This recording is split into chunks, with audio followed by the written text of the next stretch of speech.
আমরা যে কিয়ামুল লাইল করছি, জামাতের সহিত সালাত আদায় করছি, কোরআন তেলাওয়াত করছি, আমরা যে আমলগুলো করছি, প্রত্যেক আমলের করার পরে ফিকির করা দরকার আমার আমলটা আল্লাহর কাছে কবুল হচ্ছে কিনা। এই দরদ, এই উৎকণ্ঠা যদি আপনার অন্তরের ভিতরে থাকে, আপনি ইবাদতে মনোযোগী হতে পারবেন। You will give sincerity in your prayer. আপনার মধ্যে তখন রোগ দেখানোর প্রবণতা কাজ করবে না। আল্লাহ সুবহানাহু ওয়া তাআলা আমার ইবাদত কবুল করছে কিনা, এর ভিতরে যদি কোনো রাফাস ঢুকে যায়, কোনো ফাহিশা ঢুকে যায়, তাহলে তো আমার কোনো ইবাদতই কবুল করা হবে না। এই সিনসিয়ারিটা সাহাবায়ে কেরাম রাখতেন। সম্মানিত উপস্থিতি, আসলাফদের আরেকটা আমল বলে আমি আমার খুতবার শেষের দিকে চলে যাচ্ছি, সেটা হচ্ছে অঙ্গ প্রত্যঙ্গে তারা সিয়াম রাখতেন। তারা শুধুমাত্র পেটের সিয়াম রাখতেন না, আমাদের সিয়াম হচ্ছে পেটের সিয়াম। কিসের সিয়াম বলেন না, কিসের সিয়াম? আমরা খাওয়া আর পান করা থেকে বিরত থাকি।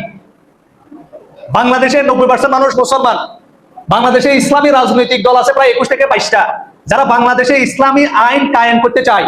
অনেকের নামও আছে ইসলামী শাসনতন্ত্র, রাজনৈতিক দলের নাম খেলাফতে মজলিস, খেলাফতে আন্দোলন, খেলাফতের আন্দোলন করতেছে ওনারা। কিছুদিন আমি 2 দিনের জন্য ছুটিতে, রমজান মাসের ঠিক আগের দিন আমি কক্সবাজার থেকে আসছিলাম। তো কক্সবাজারে আমি একটা ফার্মেসিতে জরুরি, আমি গাড়ি থেকে নেমে আমি একটা ফার্মেসিতে যাই। ফার্মেসিতে গিয়ে একটা নির্দিষ্ট জরুরি ঔষধ আমি তলব করি। ওষুধটা খুবই জরুরি ছিল আমার জন্য, মানে আমার অবস্থা খুব খারাপ অবস্থায় ছিলাম আমি। তো উনি ওষুধ দেওয়ার প্রাককালে ওনার আরেকজন বন্ধু আসলো, ভোটে দেওয়ার ব্যাপারে কথাবার্তা হচ্ছে। তো উনি ওনার প্রতি খুব রাগান্বিত। কেন?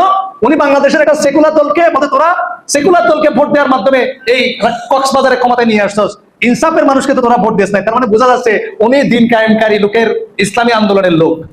এই বেচারা আমাকে 4টা ওষুধ দেয়, বেশি টাকা না। কিন্তু আমি তার কিছুক্ষণ পরে কক্সবাজার রেল স্টেশনে যখন ওষুধটা ব্যবহার করতে যাই, দেখি 4টা ওষুধের এক্সপায়ার ডেট নাই। কথা বুঝেননি? বাংলাদেশের বেশিরভাগ মানুষ ইবাদত করে, বন্দেগী করে, অনেক কিছু করে, কিন্তু তার মূল গোড়াই সমস্যা।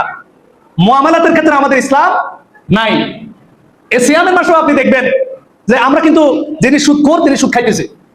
ব্যাংকে দেখবেন, আপনি এখন যান, যে কোনো ব্যাংকে যান, এই যে এখানে আছে ডাচ বাংলা ব্যাংক আছে, ব্রাক ব্যাংক আছে, জোহর আজান দিলে দেখবেন এখানে ইমাম সাহেবটা রাখি দিচ্ছে ওনারা, যে 5 ওয়াক্ত সালাত বাদে জামাত আদায় করতে হবে। আমি অনেকগুলা কমার্শিয়াল ব্যাংকে গেছি যারা মহিলা পুরুষ 5 ওয়াক্ত সালাত আদায় করে। ব্যক্তিগত আমি এনআরবি গ্লোবাল ব্যাংক আগ্রাবাদ শাখা, কর্পোরেট শাখায় দেখেছি, ইমাম সাহেব রেখে দিছে 1 ওয়াক্ত নামাজ কাজা হবে না।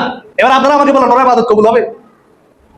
আমি বলছি না কালকে চাকরি ছেড়ে দেন, কিন্তু আপনি প্রিপারেশন নেন।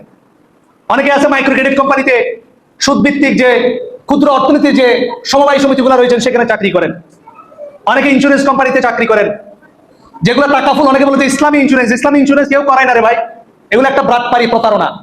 ইন্স্যুরেন্সের 2 টাইপস অফ ইন্স্যুরেন্স আছে, একটা হচ্ছে সেকুলার ইন্স্যুরেন্স, সেকুলার মানে বুঝেন তো, আর হচ্ছে ইসলামী বীমা তাকাফুল। কেউ ইসলামী বীমা তাকাফুল করে না, করায়ও না, কারণ যিনি করে তারও লাভ কম, যিনি করায় তারও লাভ। কিন্তু ইসলামী তাকাফুল দিয়ে শরিয়া মুট করে ফেলছে। কথা বুঝতে পারছেন?